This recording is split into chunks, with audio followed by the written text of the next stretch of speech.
Hello everyone and welcome to another episode of Reese's Random Reviews. I am Reese and I'm about to give you a random review. Okay, this random review is very late, but it's actually come at quite a good time because the DVD announcement was actually made today. So I thought because it's coming out on DVD very soon, I might as well just go ahead and announce it.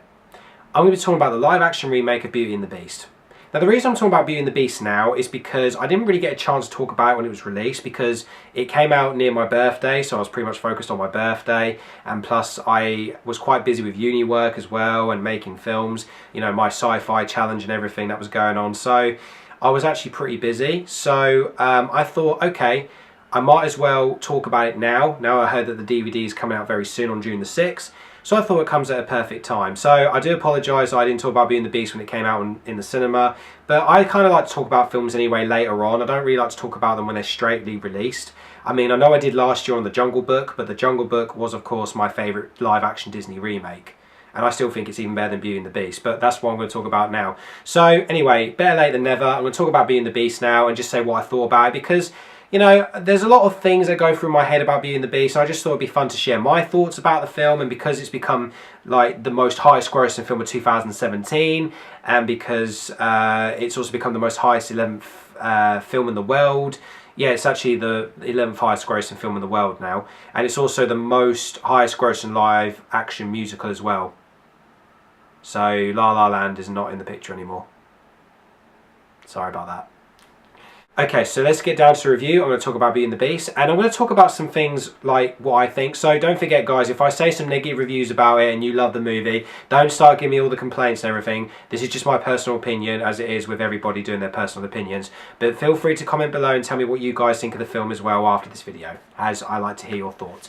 Okay, guys, so what do I think about Beauty and the Beast? Okay, well, first I'm going to talk about the good things about it, and then I'm going to talk about the bad things about it, because I like doing it like that. Okay, so first off, the good things. What did I think about this film? Well, first off, I do think it is a beautifully made film. And one of the reasons I loved it, of course, is because of the graphics. The graphics are beautiful, the scenery looks amazing. It's a beautifully made film. It looks very beautiful. Next up, I really want to talk about the performances. Luke Evans as Gaston. Oh my god, I love his performance as Gaston. He was fantastic in this role. He proper nailed it. He was awesome, he was funny, he was great, he was evil, he was dark, he was annoying, and he was very likeable. I honestly loved Luke Evans playing Gaston. To be honest, I think he was the best thing about this movie. And that's my personal opinion. I think Luke Evans was literally one of the best things about this film, playing Gaston. And plus, I love Gaston. I think Gaston is a really great Disney villain. I just love who he is, because he starts off as this really arrogant jerk, and you don't really see him as the villain, but then slowly but surely he turns darker and shows his real colours. I like villains like that. I like villains that kind of hide their real anger and their real true colours until they slowly start to show their proper anger and real form. It's just brilliant. Also, Josh Gad as LeFou. I mean, oh my god, this guy made me laugh throughout the whole film. Josh Gad is such a funny actor, and him playing LeFou was brilliant. I love him as LeFou. He is just perfect for this role. And I also love the fact that they made LeFou gay. I know loads of people got controversy about him, was like, oh, you shouldn't put a gay character in Disney and blah blah blah, but I don't see anything wrong with anyone being gay. I love gay people. I have friends who are gay, and you know, I just have no problem with people being gay. So, you know, and I think LeFou being gay was actually a really good choice. So well done, Disney. Well done for doing that. And I really hope they put more gay characters in the future. You know, throw out more lesbians, throw out more gay people. They should, because there's nothing wrong with being gay. And that's my opinion. Another great thing I love about this movie, of course, is Dan Stevens playing the Beast. I thought Dan Stevens was fantastic. I love Dan Stevens. He is a fantastic actor. I loved him in The Guest, and I thought he was brilliant. So him playing the Beast, he also did another amazing job. Really great motion capture performance. And yeah, he really did well on the stilts, because he had to wear stilts while being the Beast. So I just thought that was brilliant. So yeah, that was really great. Another thing I love about the film, Ian McKellen voicing Cogsworth. Is it Cogsworth? Have I said that correctly? Yeah, the clock in Beauty and the Beast. Loved him in that. Ian McKellen is just amazing. I mean, you can't diss Ian McKellen. I mean, him playing Cogsworth was fantastic. Another thing I love about the film as well is how they structure some of the story as well, like how it's actually thrown in. Like, there are some really good elements to this movie, some really good scenes thrown into it. and some really good imagery, and sometimes how the story's also progressed. But now I'm going to talk about the bad things about this movie. Now, just so you know, guys, there might be some spoilers if you haven't seen the film yet when I talk about the bad things. So I recommend that you watch the film when it comes out on DVD first, and then maybe watch this review later. Or, I don't know, just, you know, if you haven't seen Beauty and the Beast, don't watch what I'm about to say now. Okay, so let's talk about the things I don't like about this movie. First off, I'm sorry to say, but Emma Watson's performance as Belle was very mixed. Now, I love Emma Watson as an actress. I think she is really good. She has done some really good films. Apart from Harry Potter, she has done some other good performances in other good films.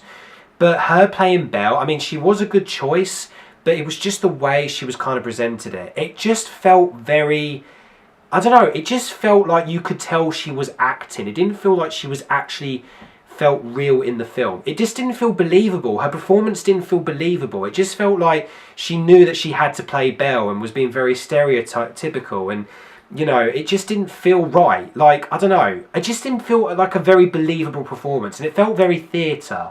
It felt very like a more of a theatre performance and not more of a film performance, you know. And you know, when you watch a movie, I like to see a film feel performance, not a theatre performance, or someone who can't act, who tries to act and tries to, you know, feel like they're trying to do well, but they're not. I just think that Emma Watson was a bit mixed in this movie. I mean, I thought her singing was pretty okay. I mean, I know loads of people said it was auto-tuned, but I thought her singing was okay. And there are some good moments that she does, which are really good in this film, but most of it felt very bland and felt more like a theatre performance, not a movie performance. Ewan McGregor as Lumiere, I mean, as much as I love Ewan McGregor, I just didn't think he was the right choice as Cogsworth. There were some moments where he did the French accent really well, but at times I just heard Ewan McGregor trying to literally try his hardest to do a French accent. I just kept feeling that force in his voice where he was like, and just trying to really force it. It just felt very forced. Like, he did a really good try on it, but there are moments in this movie where it just sounds like Ewan McGregor with a bit of a squeaky voice, and it didn't really sound French, you know. And even though he tried his best, and Ewan McGregor is a great actor, I just thought it wasn't really the right choice for him to play Lumiere. It just didn't sound right at times. That's just my opinion. There were just moments where you could just sort of hear like he was trying too hard, and that's what was kind of annoying about the film. Another thing that really annoyed me about this movie was the Beast's backstory, that they didn't really focus on it much. They do mention that the Beast had a very bad father and he loved his mother, but it just felt very quick. Like, they just said, the Beast is bad because his dad used to pick on him and used to be really horrible to him. And then they show a little flashback, and then that's it. It's never really spoken about again. It's never really talked about much. And that was really annoying. I wish I could really hear more about the Beast's backstory. There's also a moment in the film which is really weird where the Beast has a book from the Enchantress and they can travel anywhere, but even though obviously the Beast can't because he's a beast and he can't really go out in the real world. That moment I thought was just a little bit goofy, in my opinion. It was good to see that we finally find out what happened to Belle's mother, but it's just the whole time travelling bit and they jumped from one place to another. It just felt a little bit goofy to me. Like, it just was a bit cringing. Like, why are they doing that? It just seems a bit odd, you know. I don't know. There are some moments as well in this film that really annoy me, where the moment at the end where Emma Watson's character Belle is with the Beast, she says, "I love you," but then apparently the rose petal's already fallen, and then you see the Enchantress come back and she shines everything and puts things back together, and then afterwards Emma Thompson's character, Mrs. Potts, is like, "You saved us all, Belle." But technically she didn't. It was the Enchantress, it wasn't Belle. So Belle technically didn't do anything. If they had kept the plot where the petal was almost about to fall, then she says, "I love you," then the petal falls, and then the characters die for a little bit, and then they come back, I completely understand that. But the fact that the Enchantress was, I mean, you know, spying on everybody, and then decides to put it all back, you know, I mean, I kind of liked the bit where she was spying on everybody, but it was just annoying to know the fact that Belle didn't really save anybody in this movie. It was just the Enchantress. Another thing that really annoyed me as well was Beast versus Gaston. There was hardly a fight. Like, they barely fought. Gaston just shot the Beast a couple of times. He chased him along the buildings, and the next thing you know, they have this little tuffle. Then it's, you know, the bit part where the Beast hangs Gaston. He's like, "Please don't kill me!" And then the Beast is like, "Get out!" And then Gaston runs, and then he shoots him again twice, and then Gaston falls off the bridge, and then that's it.